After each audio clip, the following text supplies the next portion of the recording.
नमस्कार, मैं रघुनाथ प्रसाद आज चर्चा कर रहा हूँ भारत में डिफरेंट कैटेगरीज़ के लिए जो आरक्षण की सीमा पर 50% का कैप लगा हुआ है उसकी। 5 मई 2021 को जब माननीय सर्वोच्च न्यायालय के द्वारा महाराष्ट्र सरकार द्वारा मराठा जाति को दिए गए आरक्षण का आदेश दिया गया और उस आदेश में उस आरक्षण को रद्द कर दिया गया इस आधार पर कि 1992 16 नवंबर को जो आदेश इंदिरा साहनी मामले में हुआ था और जो 50% की सीमा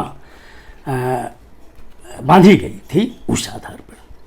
अब मैं चर्चा सबसे पहले कर दूं कि जो 9 सदस्यीय संविधान पीठ थी इंदिरा साहनी केस में, उनके जजमेंट का जो बहुत लंबा जजमेंट है उसमें मैं सिर्फ एक इम्पॉर्टेंट पारा को मैं पढ़ रहा हूँ। Reservation being extreme form of protective measure और affirmative action, it should be confined to minority of seats. आगे इसमें लिखा हुआ है, ये 697 पारा का मैं पढ़ रहा हूँ।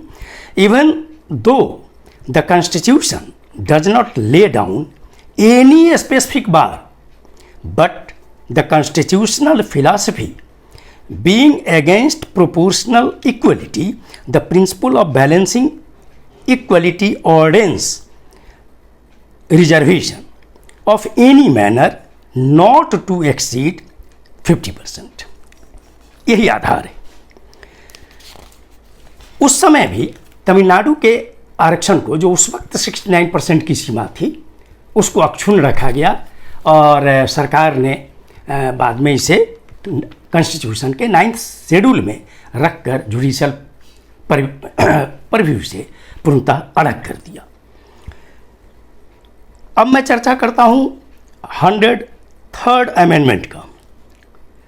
और ये मराठा रिजर्वेशन में जो आधार लिया गया है वो इंदिरा साहनी केस है।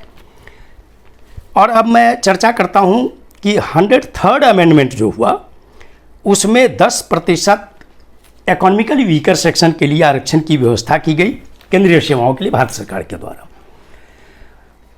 मैं यह भी बतला दूं कि ये आरक्षण चूँकि एक ऐसा संवेदनशील इशू था कि राजनीतिक कारणों से ज़्यादातर दलों ने इसका समर्थन किया, लेकिन इसके बावजूद भी लोकसभा में द्रविड़ मुनेत्र कड़गम ने और राज्यसभा में द्रविड़ मुनेत्र कड़गम, राष्ट्रीय जनता दल और इंडियन यूनियन मुस्लिम लीग ने इसका विरोध किया।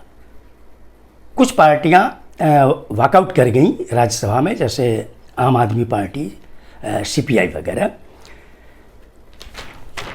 और वाद विवाद में यह बहुत बार बात आई कि हमारे कॉन्स्टिट्यूशन का जो प्रावधान है वो बैकवर्ड क्लासेस का जो आधार है वो सोशली एंड एजुकेशनली बैकवर्डनेस है, जो 103rd अमेंडमेंट में इकोनॉमिकल जोड़ा गया है अलग से।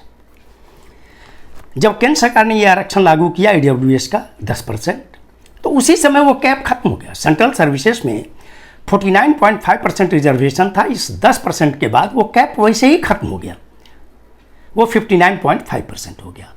और जैसा कि हम सभी लोग जानते हैं, धीरे धीरे 2 वर्षों के अंदर करीब करीब पूरे देश में सभी राज्य सरकारों ने और सभी केंद्र शासित प्रदेशों ने भी 10% आरक्षण की व्यवस्था ईडब्ल्यूएस के लिए कर दी है।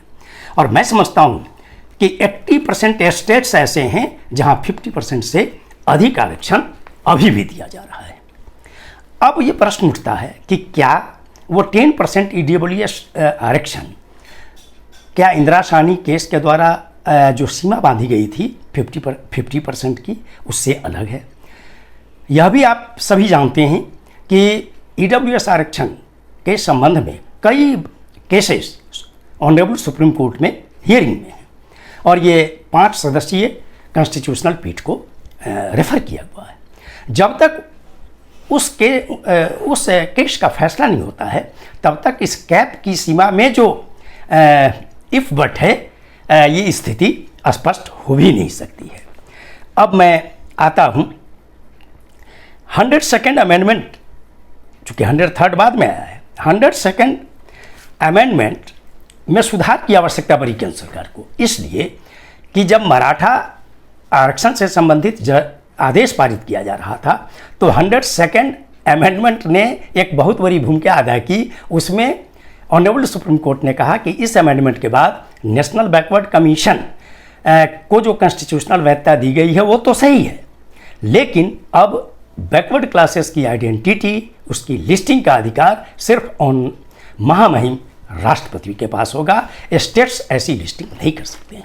अब वर्ष 2018 में जब विवाद बहस चल रही थी लोकसभा राज्यसभा में, वहाँ भी ऑपोजिशन के ज़्यादातर वक्ताओं ने यह कहा था कि जुडिशियल रिव्यू में कहीं ना कहीं दिक्कत होगी और स्टेट्स के पावर रुक जाएंगे लिस्टिंग का, आइडेंटिफिकेशन और लिस्टिंग का।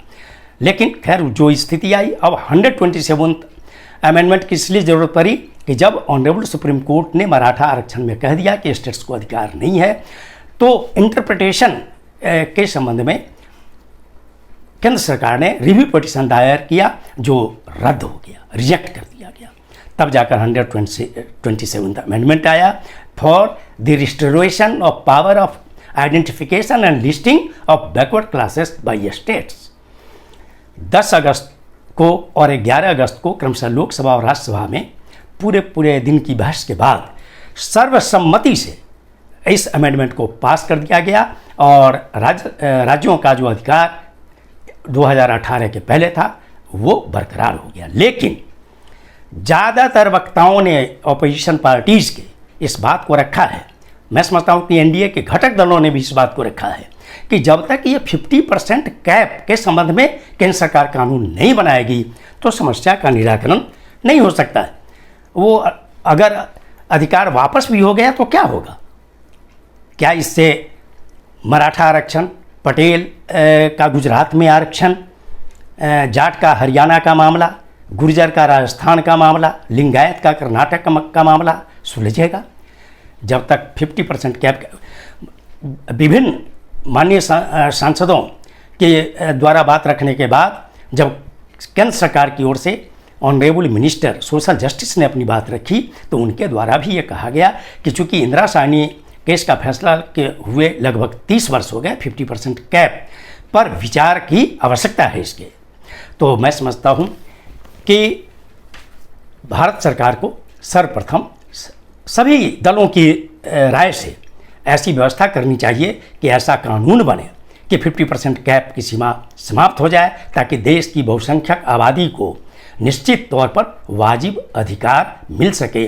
50% कैप की सीमा जब तक रहेगी तब तक कि कोई मतलब नहीं रहेगा और ऐसे ही सारे मामले जुडिशियल रिव्यू में चले जाएंगे। अगर आवश्यकता पड़ती है तो सरकार को इसे 9th शेड्यूल में भी ले जाने की कार्रवाई करनी चाहिए। ये वीडियो आपको अच्छा लगा होगा, आप निश्चित तौर पर इसे लाइक करें, शेयर करें। अब तक आपने मेरे चैनल को सब्सक्राइब नहीं किया तो सब्सक्राइब करें, बेल आइकन को टच करें। आप सभी लोगों को बहुत बहुत धन्यवाद। जय हिंद।